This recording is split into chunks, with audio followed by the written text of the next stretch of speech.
Hey you! Yeah, you! Chilling on your couch or office chair or bed, wherever the hell you are. Here are the codes for the special program.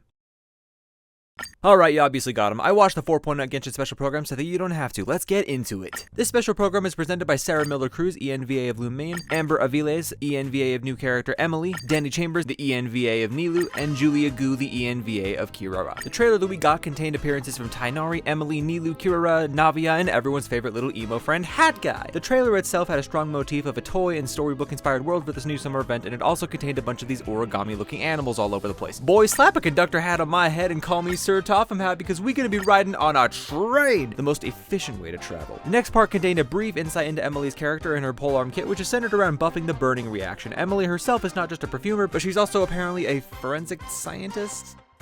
And that's her side job for the Popo in Fontaine. She narcs on you with her sick perfume skills and gets paid for it. Deal with it. Her skill summons a Lumiduce case summon that will collect scents from your enemies and use those for increased damage in its level 2 form. Once you use her burst, the Lumiduce case itself gets bumped up a level and stores more cases so that you can keep recycling the case and making sure it's always active on the field during a combat rotation. Also, your resistance to burning damage is up so that you don't accidentally die from your own burning reaction, since her burning reactions are more buffed than the average one. Finally, she'll get a standard new story quest. Moving on to the next part, the event wishes. For phase 1, we'll be getting reruns of both Nilou and my favorite waifu, Navia. Phase 2 of 4.8 will be Emily and a rerun of Yelan alongside their signature weapons. Navia, Nilou, and Yelan will all be getting their signature weapons, and for Emily, we'll also be getting her signature, which is called the Lumiduce Elegy. Next, we were presented 2 new 4-star outfits for both Nilou and Kirara. Nilou got this elegant new purple outfit called Breeze of Sabah. Kirara will be receiving this masked swashbuckler outfit called Phantom in Boots. Players should be able to obtain both this outfit and a copy of Kirara by simply participating in the events of 4.8. Nilou's will be available for purchase. Speaking of the events, they take place in a new fairy tale inspired area called Simulanka, which is home to lots of origami animals that have lost their color. It looks as if some of the world puzzles revolve around giving the animals their lost color back. First event is called Boreal Flurry, where you get to soar like Peter Pan and run into balloons and such. The next event is called Flying Hatter's Trick, which is basically like a claw machine where you try to catch these little toy figurines that walk around. After this, we get Metropole Trials Combat event, where you will create 2 teams, and the gimmick of this one is that you'll be focusing mostly on defeating as many opponents as possible to gain the Valor effect, which will give you buffs and more points. These 3 events will give you access to coins that you can use on this cute little gachapon machine called Figurine Fabrication. They give you various origami animals that you can trade with other players, as well as display them in your teapot. Look at them, they're adorable. Now, outside of the summer event, we will be getting a new addition to Imaginarium Theater called Envisaged Echoes. This is a permanent game mode which will provide 5 character-specific challenges. Those characters for now are Jean, Digluk, Chishi, Kirara, and Ningguang. Each of these can be unlocked using Keys of Echoes.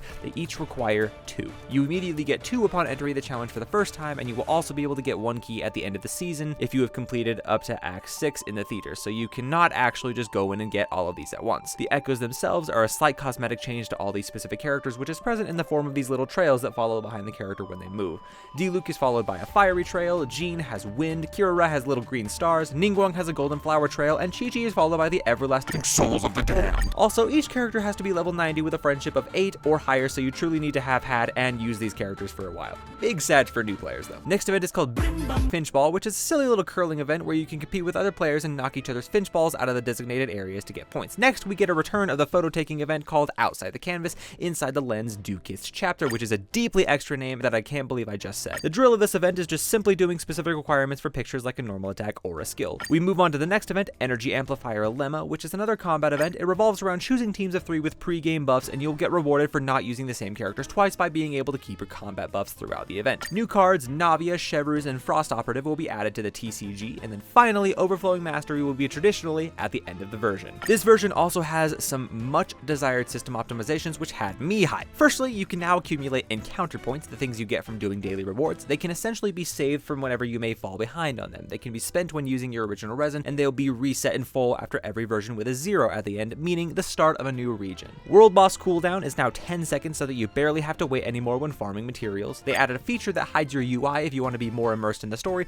and my personal favorite optimization is dialogue review, where you can finally and mercifully look back at dialogue and replay voice lines in case you were like me, where sometimes you get distracted thinking about food or existentialism instead of focusing on the quest. This will be especially helpful since Genshin is such a dialogue-heavy game as it is. You can also finally lower your world level from 3 to 2. Hoyo Fest will be returning in July, hosting a celebration of all their games in both online and offline events and rewards. Perhaps the strangest collab, Genshin is collaborating with the Sea Aquarium, where you'll be getting a tour essentially from Siegeweed. We will be getting the Shimmering Voyage Volume 4 album from Genshin, which will include lots of the missing music from Fontaine. Finally, to conclude, we also received a quick teaser for Natlan, which showed off 3 nameless characters: Chibi Beyblade, Surfshark VPN, and Emo Bandana Boy. See you guys in the next special program, whenever that is. Also, I stream every Wednesday and Friday on YouTube at 11 a.m. MDT, so catch me there if that's your thing. Peace!